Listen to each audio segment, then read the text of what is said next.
All right, welcome everyone. Today, you will hear from a panel of experts on recruitment in China. I'm Rilla, and on behalf of Cialfo, I'm pleased to welcome our expert panel. Throughout the session, if you have any questions, please add them to the Q&A function at the bottom of your screen. Now, I'm pleased to hand it over to our moderator, Clay Hensley. Clay, over to you. Thank you, Rilla. Welcome, everyone, and happy International Education Week. It's been a week packed full of great content from Cialfo and from other partners, including the U.S. Department of State Education Cultural Affairs that released Open Doors reporting earlier this week in collaboration with our peers at the Institute for International Education, IIE, that revealed not surprising, but pretty stark data related to our subject today, China, the world's most populous country. And there was a steep decline, not unexpected again, but we're going to today explore with a wonderful panel that we've assembled here of experts. I will allow them to introduce themselves, but we will explore the complexities and the current state to help guide you in the future of student mobility, of outreach and engagement with students within mainland China. Let me move these slides forward. So this is how we plan to use today's time. We'll take a few minutes for this welcome, provide some context, and we'll have rapid round introductions. I always like, rather than me reading off the impressive titles and backgrounds of these great leaders, I'm going to allow them to give a bit of an elevator speech to talk about their journey in higher education. Then we're going to have a discussion, an interactive one, centered on 4 key topics, loosely following the enrollment channel or funnel: reimagining your outreach in China, leveraging China's current circumstance to adjust and focus efforts, meeting and admitting students from China where they are, and then planning for an uncertain future. We'll then have 10 minutes, if I do my job right, for open question and answer, and then we'll wrap up and close. You will have a recording of this. So with that, let's go to introductions. And I'm going to start in reverse alphabetical order by first name, but I always like to acknowledge Dr. Wang, Yuan. Would you like to introduce yourself, Yuan? Yes, thank you, Clay. Welcome. I'm Yuan Wang, Associate Dean and Director for International Missions at Stony Brook University. And I'm responsible for international missions around the world at the university and at our global campus in SUNY Korea. And our students come from 146 countries. Many years ago, I left my home country to continue pursue the education in the United States. I have learned firsthand the challenges and reward of being an international student, and just have a deeper understanding of American education and international education, both in theory and in practice. Having worked in both public and private institutions with budget, large or small, I understand what it takes to recruit and retain students. Our effort have extended to international support, strategic initiatives, and faculty mentorship, and before students come to our campus and throughout the duration of their study in the United States. Thank you. Thank you, Dr. Wang. And I very much always look forward to working with Yuan, in part because not only is she an international student responsible for outreach, but also the broader global engagement and exchange at I always have to get the name right, but Stony Brook University, which is a SUNY. I always want to say SUNY Stony Brook, but I want to get that name right. And was introduced to Yuan by by a mutual friend, Rodney Morrison, who's now at Delaware. So I always like to acknowledge Rodney because he so highly recommended you on. Cialfo, you were also an international student. Could you tell your story, Cialfo Wan?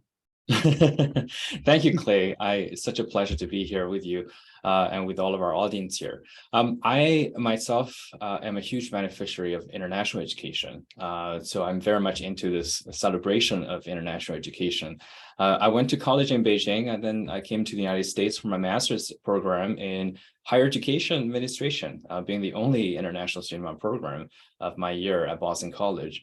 And after I graduated from the program, I entered the field of undergraduate admission. Being the only international student in the program really made me think about my unique sort of position or niche in the field. And I really saw myself as sort of the bridge that connects U.S. higher education institutions and international students from all over the world. And that's what I've been doing since I graduated. And I have been working in international higher education, or specifically international admission, ever since I joined the field. I have been serving as the Associate Dean of Admission and Coordinator of International Recruitment at Amherst College since 2015, overseeing all global admission initiatives of the college. And currently, I'm also a doctoral student, going back to school while working full-time in higher education again, but with a focus on international higher education, particularly international student mobility, back at Boston College, studying with some of the biggest minds of the field, including Philip Wabach and Hans de Witt. So really happy to be here.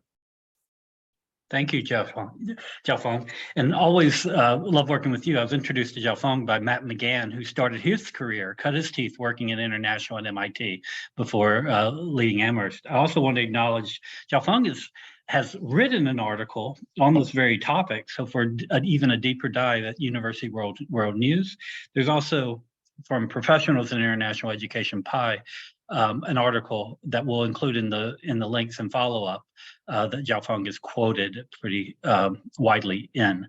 Teresa, you're next. Please tell your story, Teresa. Thanks so much, Clay. Good morning, everyone. Greetings from Beijing. It's midnight here, but I've got my coffee here and feeling good to go. So yes, a little bit about myself. Let's see. I currently serve as the GM for Cialfo, that's overseeing all the business operations in Greater China region.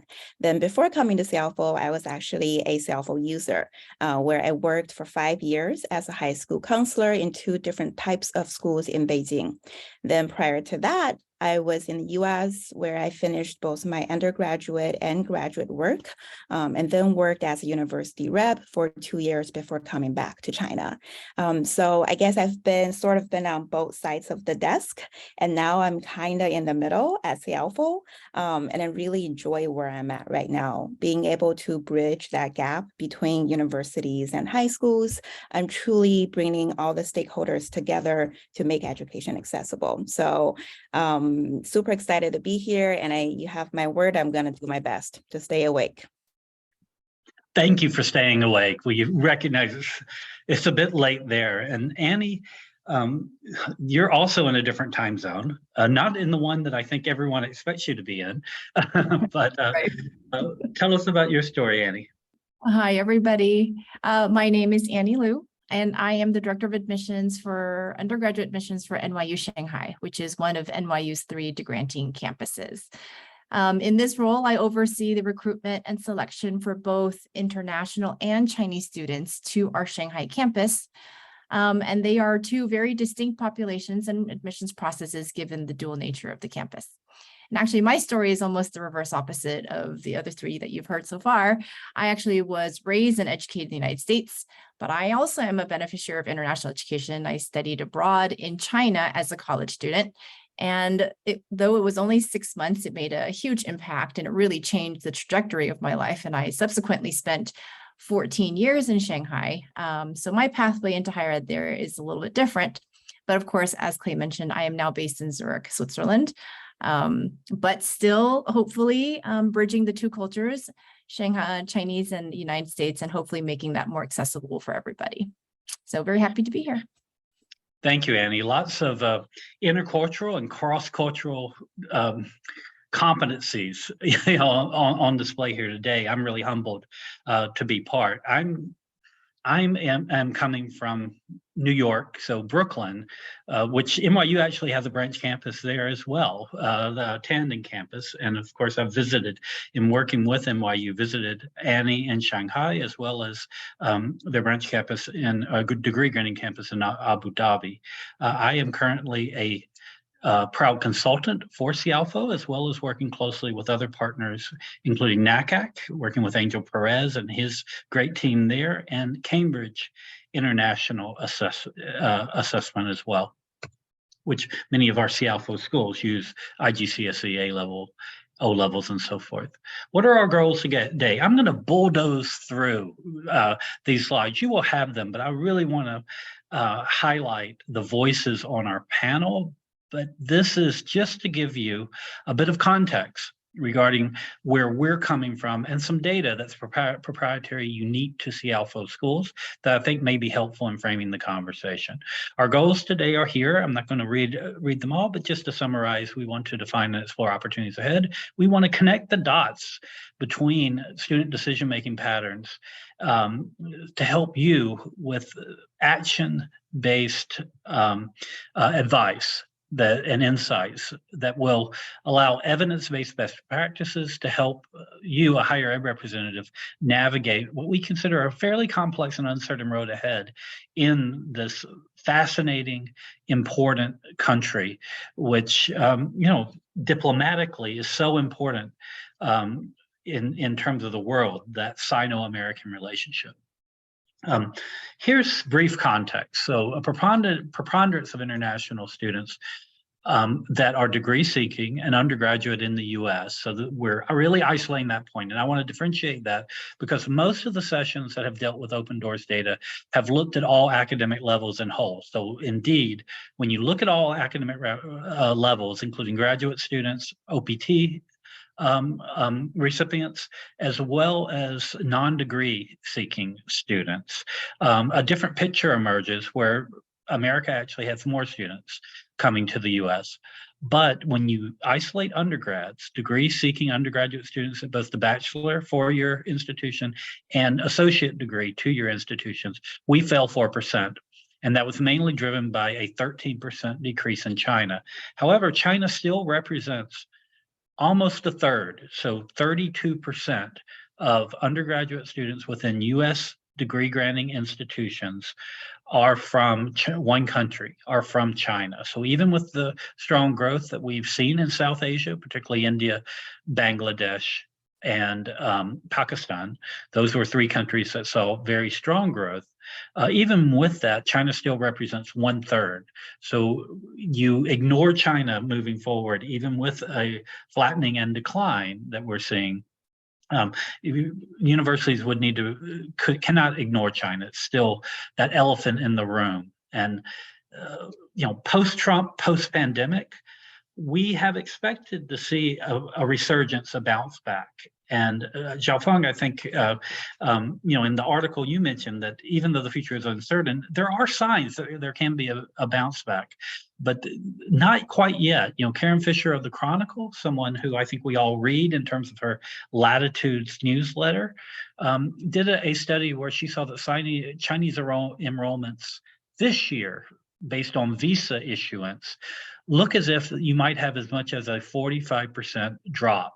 Now, remember, open doors data lags 1 year. So when Karen, and her Chronicle colleagues, Dan Bauman, are looking at visa data, they are looking at this coming year. So things are not necessarily going to bounce back immediately. It looks like through visa data that there will continue to be some drops. So really being targeted, being focused will be important. I mentioned that China has dropped just under 13%, but still that 110,000 students, that's still down about 25% from its all-time high, which occurred right when Trump was taking office, where the number reached or approached 150,000 students alone. Again, undergraduates in the US and degree-seeking programs, both 2-year and 4-year. China was at 148 just back around 2017-18, but is now at basically 110. Now, Cialfo data, again, I'm going to plow through this a bit. These are the top countries for Cialfo schools that host Chinese students, and it's by volume. Shanghai is the biggest by far. The percentages, though, is change year over year. So Shanghai is not only the biggest in terms of, again, this is a subset of the data. It would be students in a Cialfo school that's applying, and most of whom, about 80%, are applying to the US. But Shanghai's seen the most growth. Beijing is the next biggest, a little bit less growth there in the north.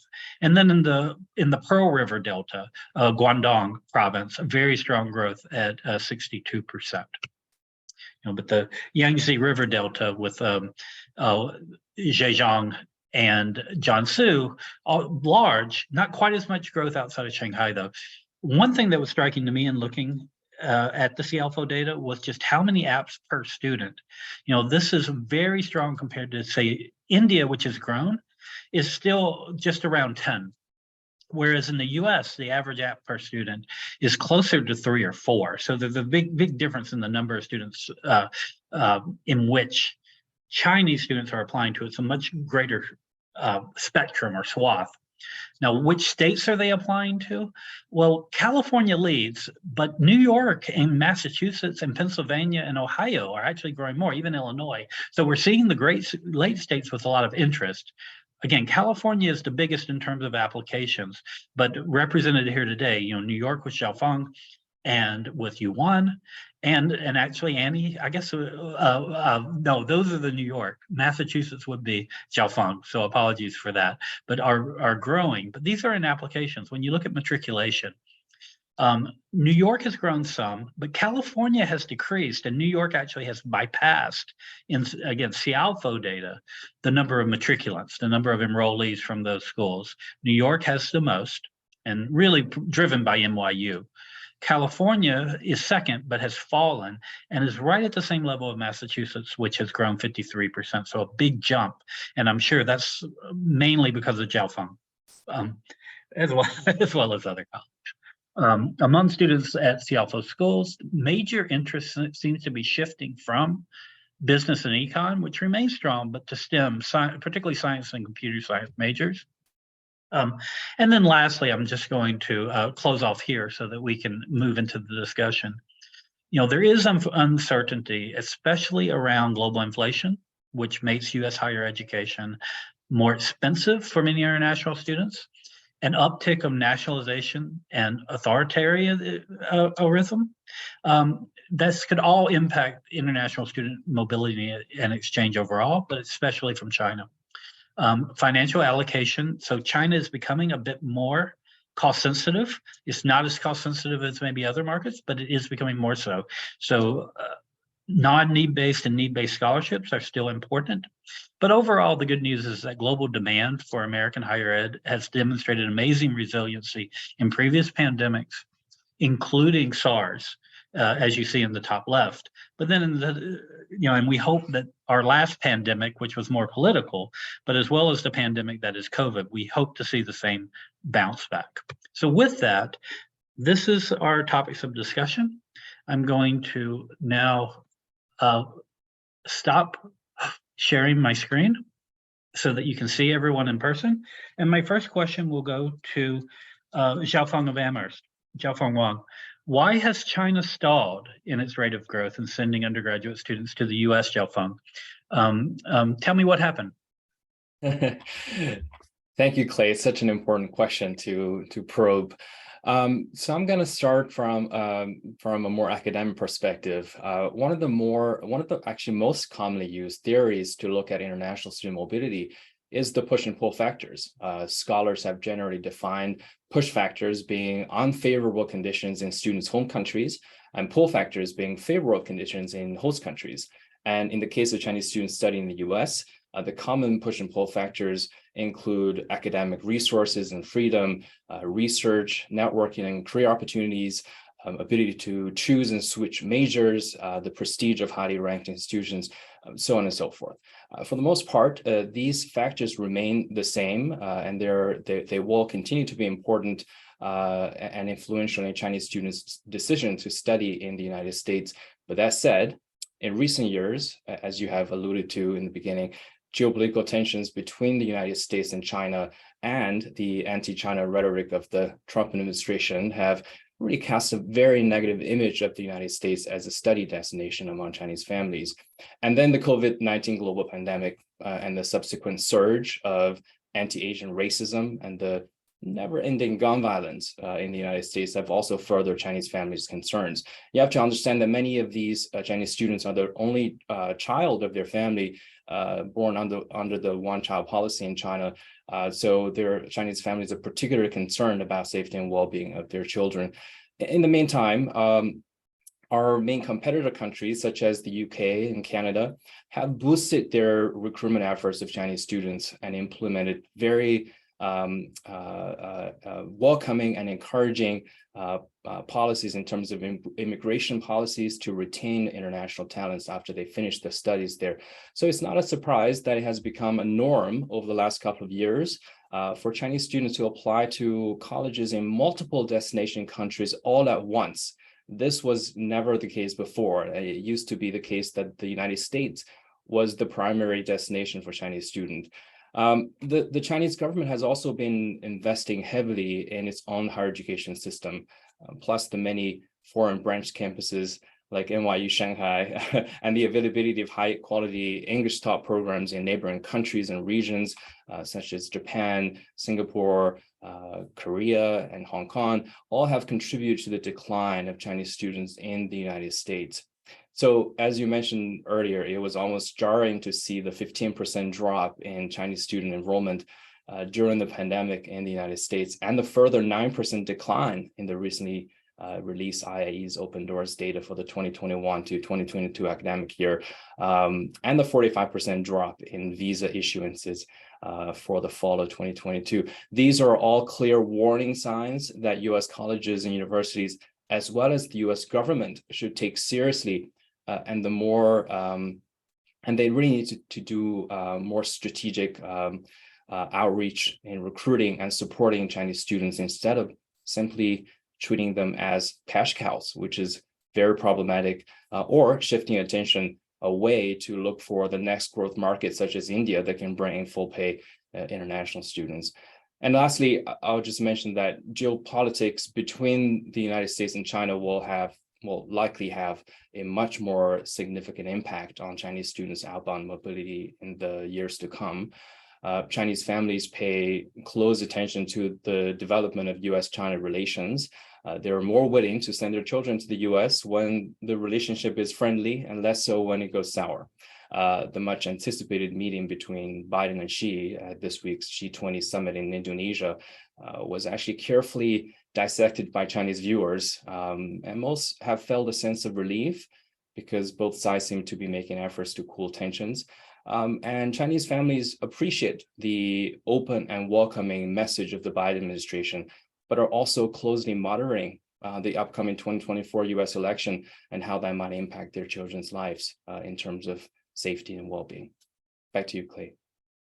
Thank you, Cialfo. That was amazingly succinct and clear. I want to bring in Teresa, Annie, Yuan. Teresa, let's start with you. You being on the ground and working directly with students. And as I ask you a question, I also want to, I neglected to acknowledge our great audience. We have an impressive group that I already see. And I want to encourage them to ask questions throughout. Also put where you're from. But Teresa, tell us what you're seeing on the ground working with Cialfo schools. What are on the minds of their counselors, their students, and their parents? Yeah, absolutely, Clay. I totally agree with what Cialfo shared. And it's very true. It's what we're seeing on the ground, that students are looking at US as one of their options, right? No longer the primary one. And fundamentally, what this is telling us is that families are making very rational decisions now when it comes to where to apply and also where to enroll.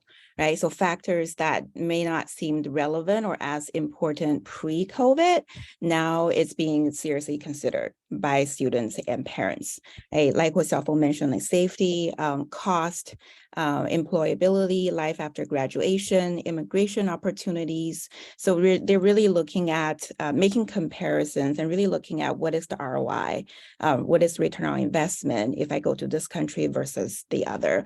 And this is a kind of a behavior that we definitely didn't see as much pre-COVID. And also, I think Cialfo also touched on this a bit, is mainstream media in China. Not sure how politically correct it is for me to say, but I think the mainstream media does seem to paint a negative picture of the US for the past recent years, right? It's not just campus shooting, but students gone missing, the international students, Chinese students gone missing on different campuses, gun violence, also increasing number of graduates coming back, returning to China after they graduate, right? All of these seem to indicate or, seem to be telling a story. And if that's what the parents are hearing and seeing most of the time, then coupled with the political and COVID situation, it's, not hard to understand their hesitance to not want to. So sometimes that filter gets exploited in a way to be more exaggerated in terms of or even contorted about what that American experience may be. Now, Annie, you're in a unique situation in which you're representing an American, interdisciplinary liberal arts, institution, but within the mainland, and recruiting both Chinese students as well as international students to your campus. From your perspective, what are ways in which you're thinking about how you differentiate outreach to those different populations? They're extremely different, but I have to say everything that Cialfo said, I have to echo completely. This is what we're finding and hearing directly from the families themselves. I think in the long term, American higher education is still extremely appealing to Chinese parents, but they are very concerned, all the things that were mentioned earlier, the immediate impact to their health and wellness, their safety. This is, and I have to say, and also beyond that, their ability to even travel to countries, their ability to go home, their ability to this international travel pieces, I think, weighs also quite heavily. And so, that has been to NYU Shanghai's benefit. We have seen a lot of interest in this campus because it is a portal for them to receive that same American education, but be able to stay closer to home. And for a lot of Chinese families, I will say, I think, they're their only child. They'd like to be very involved in their families. I think that geographical distance weighs very heavily on them. And with all the things that are going on in the US right now, I think many families are rethinking their options. Yuan, now as we move kind of down the enrollment funnel and we're thinking about, that section was more about reimagining how you conduct outreach. Let's talk about leveraging China's current circumstance, which you know so well, and how you're adjusting and focusing your efforts in certain areas. So my first prompt will go to you for this section. How do you tailor your recruiting approach to different sectors in this changing country when you're coming from a public institution in the US? What is distinct in relation to different school types, different regions, different municipalities? Yuan. We did extensive research, and both from the data that, including Cialfo, and from many resources, and we look at different mobility coming to Stony Brook. If I may, I summarize a few things of our outreach. For example, if our institution has ESL language programs or offer significant scholarship, I would go to the public schools and rural areas in China. Second or third tier cities, they are academically strong and prepared in the public school, and yet need language training. As we know, 3 in 5 children grown up in rural area in China, and the accessibility for English education is really an issue. And in those areas, the affordability also become limited. And so when we are in promoting US education and our institution, when we have the resources to share with the students and parents in these areas, that become much more attractive to the students. We try to understand our institution. We feel it's very important, equally important, to understand the Chinese market and the global mobility. The Chinese students have been really looking elsewhere, like all of us shared earlier.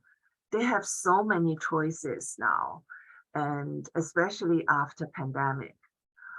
As we witnessed that your welcome scholarship did not resonate as much in China. However, let's see if why US would. Let's promote our uniqueness from our institution and bring the major, bring the outcome, the students, alumni, and others, and show the students that we are speaking to, or the parents we're speaking to, the benefit for lifetime learning here in the United States. So leveraging your own graduates, your own faculty to make those connections, to really show the welcomeness that that the U.S. adds and that unique opportunity. I want to bring in, Cialfo, it's not just because you have welcome right behind you there, but it made me think, as you're recruiting for a very different type of institution, a much smaller in scale than, say, a Stony Brook or an NYU, and you're looking more with precision in some ways, right? Are there kind of areas or types of schools that you're starting to target now, or different provinces that you think show that maybe the data is not showing, that we showed in the Cialfo data? I want to give you a chance to talk about some of the regional and school differences and how you approach them, Cialfo. Thank you, Clay. Yes, thanks for mentioning about the unique sort of position where Amherst is. Amherst is certainly in a very unique position where we are one of the 7 colleges and universities in the United States that commits to a need-blind admission policy for both domestic and international students. So we do not consider a student's ability to pay during the admission process, and that is something that we also take into consideration during our recruitment process as well. We do not visit a school because there are students there that can pay or have the potential to pay the full sticker price. Instead, we want to make sure that we are hitting all the schools where we can find truly deserving, and especially those who come from high need background, or who come from low income or underrepresented backgrounds. So in order to leverage sort of the resources that we're able to provide to our students. So one of the things that I have been that I have noticed myself talking a lot more during the last couple of years, particularly during the pandemic and the Trump administration, was expressing this welcoming message, no matter where the students are from around the world, particularly Chinese students, because they need to hear it. They need to hear it directly from U.S. colleges, universities, that they're welcomed here on our campuses. And then once they arrive on our campuses, they will be supported and taken care of by our administration and all of our campuses. So we don't have a large Chinese student pool at Amherst College is usually between 200 to 300 students who are Chinese nationals, but they apply from all over the world, not just from mainland China. So we're certainly in a very unique position, and usually the number does not get impacted too much with the external vectors. But I have noticed and that makes a great point that I want to bring in both Teresa and Annie on as well. Which is even before the pandemic, this was happening, but during the pandemic, there was what some of us would call the go early phenomenon. You know, that as the graduate students, you know, when I first started, you can tell by my gray hair, which none of my panelists have gray hair at all. But by gray hair, I've been in 22 years or so working. And when I first started in say 2000 working in international ed, China undergraduates were quite small, less than 5,000 students coming to the US. It really wasn't until 2008-9 in which you really saw that engine take off. And it was in undergraduate students. But Cialfo, we started to see students going to US high schools as well as Canadian high schools. Annie, not far from you, where you are, boarding schools in Europe, particularly Switzerland, as well as now increasingly places like, the International School Network, Teresa, that Cialfo serves, places like Singapore, but also Jeju, which is, a small island south of Korea, where there are a series of boarding schools. Teresa, are you seeing within that Cialfo network more Chinese students at international schools outside of China? And what does that mean for opportunities for higher ed institutions?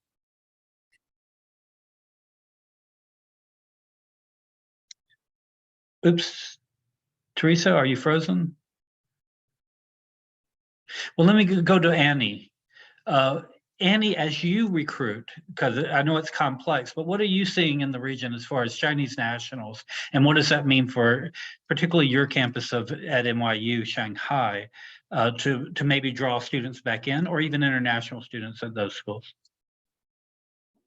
Well, I have to say it's a unique challenge for us. There are lots of Chinese national students, as you said, that are attending schools around the world. And actually, unfortunately, they're not eligible to attend NYU Shanghai as international students. That's right. Because of the dual nature of our school, Chinese students must come up through the Gaokao system. And international students are international students. But for Chinese students, it's actually difficult for them it's actually impossible for them to come back to NYU Shanghai as a Chinese student, because they're not prepared, of course, to take the Gaokao exam.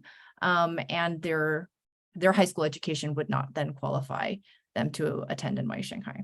So it's difficult for them. So they may end up at, say, your Abu Dhabi or your Greenwich Right. Village or Brooklyn campuses, and then maybe study abroad back in Shanghai, but they certainly would make their way to NYU in other ways. I want to stay with you, Annie, in terms of again, going down the enrollment track in terms of admission. And NYU has been a pioneer in the test optional, test flexible movement. Before Rochester and others, they became test flexible and then fully test optional right before the pandemic. In terms of meeting students where they are and recognizing the complexity of your particular institution, how do you signal these complex policies? And what does it mean where, as you're training your staff to be able to evaluate the academic record in context across multiple contexts, that you're seeing? Can you talk a little bit about that, Annie? Well, it's an ongoing challenge, of course, but I would say the majority of Chinese students are applying with their Chinese national curriculum. The majority are still Chinese students going to Chinese public schools, but there is a growing number of them through bilingual schools or other kinds of schools in Shanghai international schools where they can, study the IB, they take AP classes or the A levels and IGCSE. That is not uncommon at all. So it is, it is an ongoing training project for our team, for the National Credentials team at NYU to constantly be updating and evaluating them for those kids. Yeah, and for Yuan and then Cialfo as well, both of you are test optional. And how have, as you're recruiting students from China with those multiple curricula, including Gaokao, but also the A levels, the IB, the AP, and so forth. What has that meant for you in terms of your evaluation process, and how have you been able to signal that to Chinese students that may expect traditionally had to travel to Hong Kong, right? That's not an option now. So the SAT or ACT is really not available to them at all. But so how do you signal that yes, you can read based on their academic record? Let's start with you, Yuan. Thank you, Clay. We use WeChat to let the applicants or prospective students from China know about our policy and understand the Gaokao and IB and A level. We honor them all. And even though Gaokao is a later stage in July, we consider the credits and the result. However, we still see many applicants with the test. Either they did it before or they managed elsewhere. We see a significant amount from the applicants.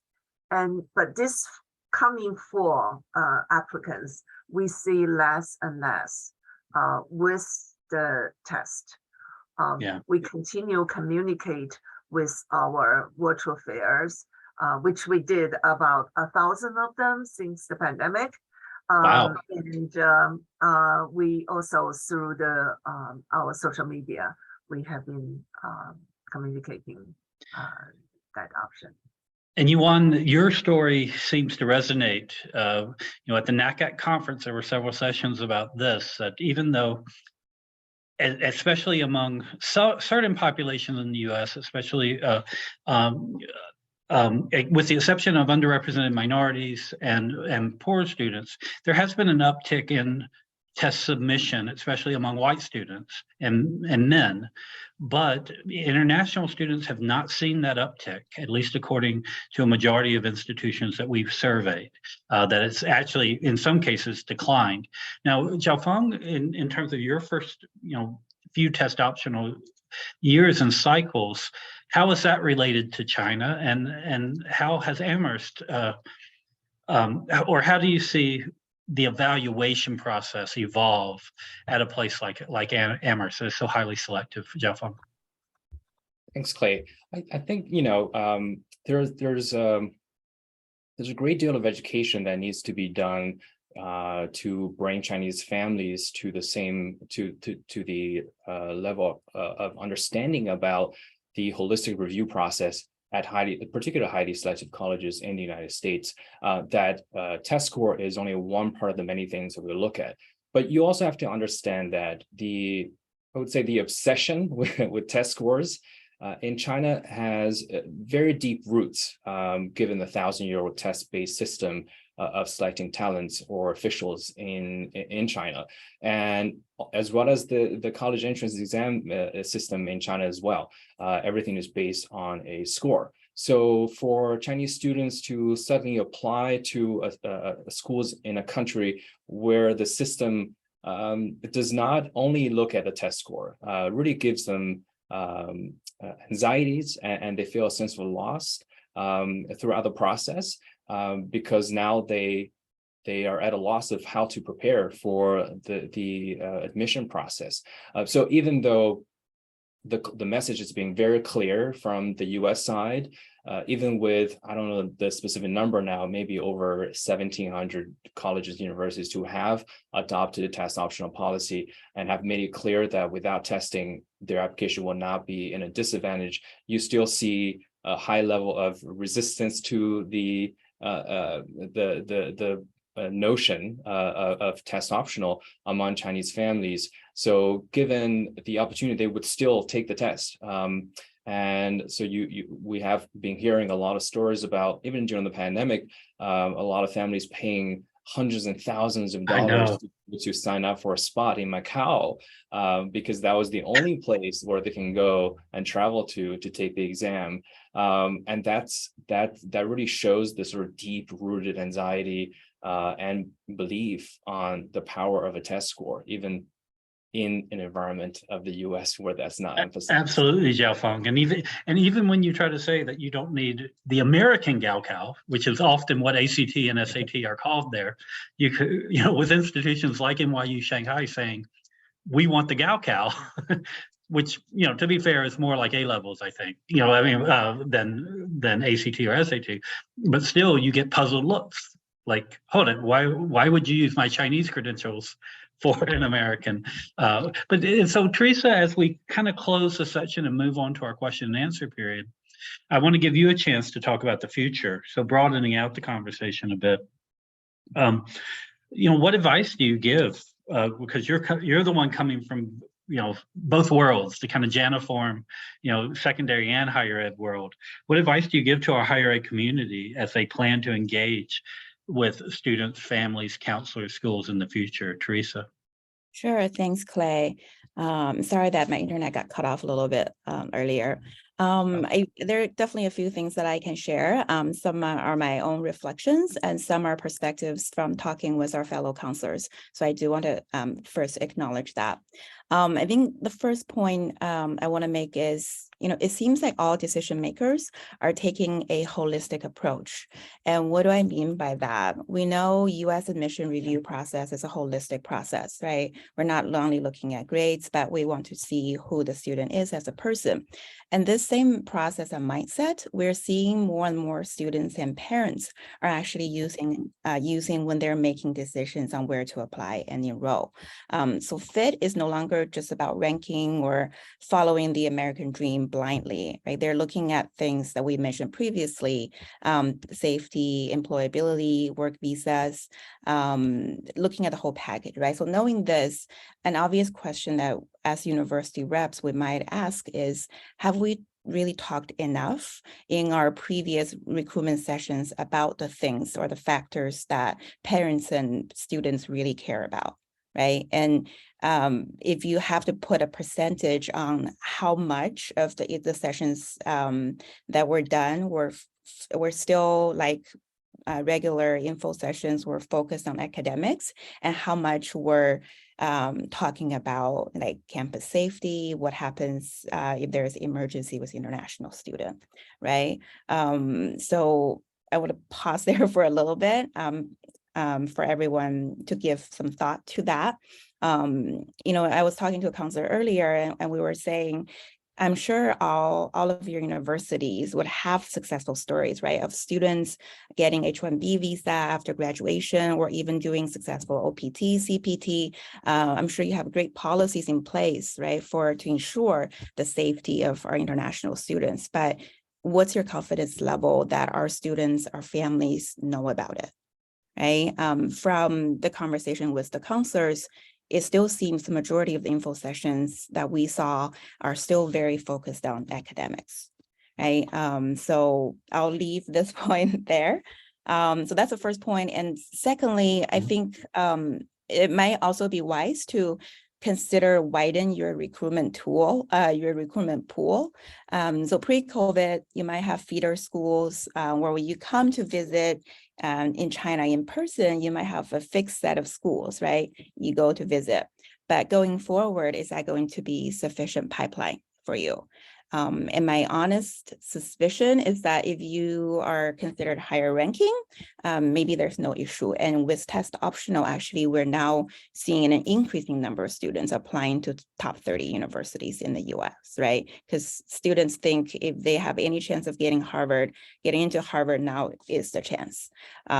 So how do we deal with that, considering is our pipeline going to be enough moving forward? Then my suggestion or my advocate is for counselor connection, right? Especially given the many policies that happen in China lately, like the double reduction policy, where has put a lot of the agencies out of business, and at the same time, really allowing counselors to play a more important role in this whole application process, and as it should be, right? So then how do we, and we've also seen a lot of staff change on both sides, on university side and high school side. So then how do we build that counselor connection, right? So we understand more about what students are concerned about, what challenges they're facing, what are they interested to know about, so that they can make the right decision. So in that, I think counselor connection, building that is super important. How do you do that? You know, China ICAC, I'm not sure if you guys have all heard of it. I know Cialfo is one of the board members, and I just recently joined as a committee member. So, you know, that's a great way to get connected with universities and with high schools in the region. And then, of course, you also have Cialfo, right? We work with over 350 schools in the region across different cities. So do take advantage of us so that you can build that connection. I'm so glad you mentioned that. Oh, good. China ACAC, those, you know, I'm seeing lots of C's that I'm writing down, you know, so making those connections, right? Making those connections, looking at the evolution and really the rise of a counseling culture, of the respect for counseling and career guidance, which is not native necessarily in schools in China, much less in the wider kind of Pacific Rim and Asian region, but through organizations like China ACAC, International ACAC, which we're all involved with, as well as IC3, which is also in the region, seeing the emergence of the counselor and making that contact connection is key. I'm also hearing from you, Teresa, the role of culture within the higher ed institutions in the US, whether you're based in Shanghai like Annie is, or in New York or Massachusetts or California, that you know, students and families are looking at international opportunities, in part because they're not just looking at academics, but that college culture, which can be unique, or they'll meet their own connections. Cialfo, Yuan, Annie, I want to turn to some of the questions we've received. One from a friend at Bard College, which, you know, dovetails with Teresa's comments. So this was perfect, Teresa.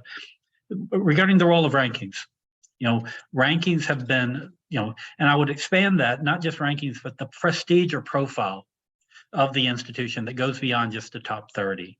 How are you navigating that? And how do you see that role changing into the future? Let's start with Yuan, but Annie and Cialfo, feel free to jump in. Yuan first, so.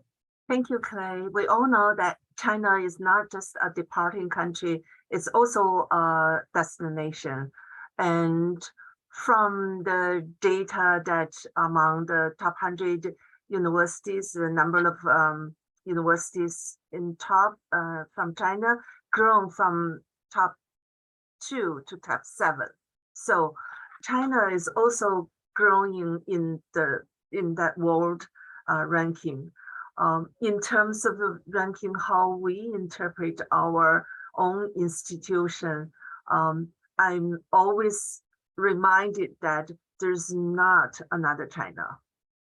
We may not see the market share in the US as we did in the last decades. However, we will see many mobilities once China opened the door from the zero COVID policy, because there's a very strong will among the people that to study, to work, to experience outside of the country. And even though that after 2 or 3 years that will slow down due to the birth rate and other factors, and in the next 25 years, that the education market might shift it to India and other countries. Thank you, Yuan. Welcome. Annie, your thoughts about the role of prestige ranking within that college search by Chinese students and how it may change? I think from my perspective, I think it will continue to play a huge role in the thinking, the decision-making among Chinese families. The recent developments of schools pulling out of the U.S. News and World Report rankings, I think that could sow the seeds of doubt about sort of the fairness or the equity or how those calculations are being met. I think it could begin to sow those seeds. But absence other information, other sort of comprehensive, reliable information, I think that the Chinese families will continue to rely on that list or combined with other lists that you can find online, and they will continue to do that. Probably for the foreseeable future. Yeah. Yeah. I mean, it's something, and the Chinese government has a ranking, and when you see a word like U.S. News and World Report, sometimes it's confused to be the U.S. government ranking, even though we all know it's fairly arbitrary. Cialfo, do you have thoughts before we move on to the next question? Yeah, I agree with all of my fellow panelists that ranking is going to continue to play an important role when it comes to selecting schools abroad for Chinese families, because ranking simply is a simplified way of understanding a very different and complex higher education system abroad. It gives them a very straightforward view of or measurement about the quality of higher education institutions abroad, even though it is a very flawed system. But if you put yourself in a Chinese family's shoes, who have never studied abroad, who have no experience of going abroad, or no understanding of any foreign universities, ranking is a very direct way for them to learn about who we are and what we do. And also, ranking is playing a very important role domestically in China, particularly when it comes to residency requirements or criteria in cities like Shanghai. For those who don't know, the residency requirement is very important within China, where it really determines where you send your children to school, whether or not you can buy an apartment, and things like that. And Shanghai has adopted a system where they have shortened the time of residency requirements or the wait period of residency requirements for those who graduate from the top 500 or top something based on global rankings, which sends a strong signal to Chinese parents that they need to send their children to a highly ranked institution, even though none of the liberal arts colleges are ranked by those global rankings. Well, and that's what I was going to ask. So we do have in those global rankings, you're talking THE, QS, yeah, Shanghai Jiaotong. Yes. And then US I think News those and are World the three that they look at. Yeah. Yeah. And US News and World Report has created a global ranking, but interestingly, it's ranked very, very differently. So for example, Cal Berkeley is often in the top 1, 2, or 3 in the global ranking, but in the national ranking, they're barely, they're not even in the top 10. So that confuses me, how you can be number 3 globally and number 11 nationally. But that shows the arbitrariness and ambiguity within the system. Jiaofeng, I want to stay with you just real quick though, because I think I see a lot of our representatives coming from smaller liberal arts style colleges that would not be ranked in the national ranking, right? Or as national universities. Of course, Amherst is often ranked as one of the best liberal arts colleges, but how do you communicate that? What do how do you take advantage of that in those markets, Cialfo? So Clay, you might not know this, or nobody really knows about this, but we have signed a memorandum to not talk about ranking with a group of highly selective liberal arts college peers in the Northeast mainly, to not talk about ranking in any of our publications or any of our presentations. So I never talk about it. If I'm going to do a presentation with a school and they're going to advertise it, I will tell them not to mention Amherst's ranking in my introduction. And so we have made that very clear in all of our outreach efforts that ranking should not be mentioned at all. And we want students to really learn about us from all the more important things, not just ranking. That's a bold move. And, Amherst has been pretty bold lately with eliminating legacy admissions as well. So I hope you continue to be a bellwether. Teresa, as we close off the conversation, I saw a question that's very practical, which as a university representative, if they want to get involved with China ACAC, and Jiaofeng, you might know this as well. Shiny, Percy, and those guys. How do they formally get involved? Is there a link they can go to, Teresa? There is. I'm happy to share the link afterwards. Perfect. If that's okay, yeah. And I want just one point to add to the ranking discussion point. I think it's true, ranking will never go away for China, right? But I think the key is how do we learn to live with that and also identify opportunities? And that comes with understanding how ranking is viewed in different cities and by different type of schools, right? In tier 2, tier 3 cities, ranking is all parents know. So what you got to do is go to counselors, break counselors first, make counselor being aware of your schools and have them being your advocate.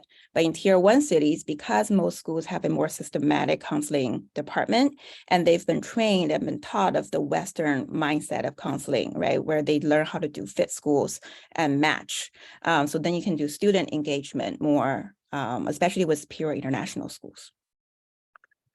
Wonderful. So we are right at time. As we close out this session, I'm just going to share my screen again, and apologies, you're going to see not the full slide version. I have done it for myself, but you're also going to see a questionnaire. Please complete that.